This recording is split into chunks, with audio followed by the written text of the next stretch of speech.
আমরা দেশের বর্তমান পরিস্থিতিতে কি করা যায় সেই বিষয়ে আমাদের মতামত দিয়েছি। তারা আমাদের সঙ্গে শেয়ার করেছেন যারা কী করেছেন কী করতে যাচ্ছেন। এটাকে এখন আমরা মনে করি যে এই সরকারকে সহায়তা করা এটা প্রতিটি দেশপ্রেমিক মানুষের একমাত্র কর্তব্য। আজকে দুর্ভাগ্যজনক এই মহলটি যারা বাংলাদেশের অধিকারকে হরণ করে নিয়েছিল তারা আবার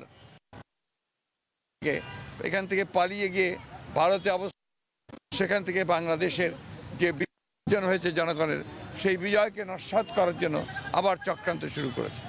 আমরা একটা কথা খুবই স্পষ্ট করে বলেছি, এখানে এই যে তথাকথিত আপনার মাইনরিটির ওপরে অত্যাচার নির্যাতনের যে একটা গল্প ফাঁদা হয়েছে, সেই গল্পটা পুরোপুরিভাবে উদ্দেশ্যমূলক এবং বাংলাদেশকে মেলাইন করা, এই সরকারকে মেলাইন করা, ছাত্র জনতার আন্দোলনকে একেবারে নস্যাৎ করে দেওয়ার আরেকটি চক্রান্ত।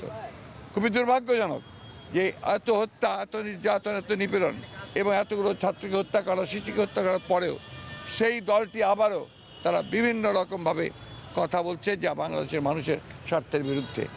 আমরা মনে করি যে এই সরকারের এই বিষয়ে পদক্ষেপ নেওয়া দরকার।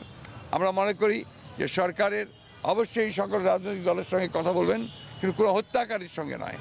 যারা ছাত্রদের হত্যা করেছে, যারা শিশুদের হত্যা করেছে, যারা রাজনৈতিক নেতাদেরকে হত্যা করেছে, তাদের বিরুদ্ধে জনগণ আছে এবং এই ব্যাপারে তাদেরকে সর্বাত্মক কোনো ব্যবস্থা নিতে গেলে সরকারকে আমরা অবশ্যই সহযোগিতা করব। Thank you.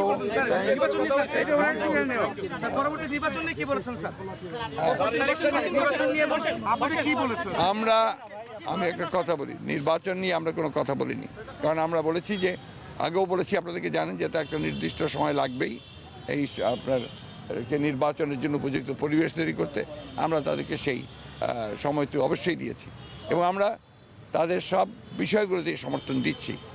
আমরা একটা কথা খুব পরিষ্কার করে বলেছি যে বর্তমানে দেশে যে অস্থিরতা সৃষ্টি করা হচ্ছে, চেষ্টা করা হচ্ছে, যে বিশৃঙ্খলা সৃষ্টি করা হচ্ছে এবং সাম্প্রদায়িকতার যে ধোঁয়া তোলা হচ্ছে, এগুলোতে জনগণ যেন বিভ্রান্ত না হয় এবং জনগণ যেন ঠিক পূর্বের মতোই সেই সাম্প্রদায়িক সম্প্রীতিকে অক্ষুণ্ণ রেখে, জনগণ নিরাপত্তাকে অক্ষুণ্ণ রেখে তারা যেন এই সরকারকে সহায়তা করে। আমরাও পুরোপুরিভাবে তাদেরকে সেইভাবে সহায়তা করছি, করে যাব। সরকার তো কাজ করছে, আমরা তো সেটা আশ্বস্ত। ধন্যবাদ। অত্যন্ত ফলপ্রসূ মিটিং হয়েছে। সিদ্ধান্ত এই মাননীয় প্রধান উপদেষ্টা এবং তার উপদেষ্টা মণ্ডলী খুব দ্রুততম সময়ের মধ্যে গুরুত্বপূর্ণ সিদ্ধান্তগুলো ওনারা নিতে পারবেন বলে আমাদের বিশ্বাস আছে এবং তারা নেবেনও। এখানে আসলে কোন বিষয়টাকে গুরুত্ব সহকারে দেখা হয়েছে বিশেষ করে যদি বলেন আপনারা? এই ধরেন জাতীয় শোক দিবস, জাতীয় ছুটি ইত্যাদি যেগুলো আর প্রয়োজন আছে কিনা, জাতির আকাঙ্ক্ষা কি এবং এই সমস্ত বিষয়ে আমাদের মতামত কি, প্রয়োজনীয় রাষ্ট্রীয় কাঠামো সংস্কার এবং বিভিন্ন রকমের সংস্কারমূলক যেগুলো কর্মকাণ্ড এখন বা জাতির সামনে অগ্রাধিকার ভিত্তিতে বিবেচনা করা দরকার, এগুলো আমরা বলেছি। প্রশাসনিক সংস্কার বলতে গেলে administrative reforms and other reforms which is necessary right this moment, এটা নিয়ে ওনারা আলোচনা করছেন। তার মধ্যে তো ইতিমধ্যে আমরা লক্ষ্য করছি যে বিভিন্ন জুডিশিয়ারিতে কিছু সংস্কার চলছে, অ্যাডমিনিস্ট্রেশনে চলবে এবং পুলিশ অ্যাডমিনিস্ট্রেশনে হবে। আরও কিছু রাষ্ট্রীয় প্রতিষ্ঠান আছে যেখানে অগ্রাধিকার ভিত্তিতে সংস্কার করতে হবে। তাহলে পরে ইফেক্টিভলি ওনাদের পক্ষে এখন কর্মকাণ্ড চালানো এবং এগিয়ে যাওয়া সম্ভব হবে।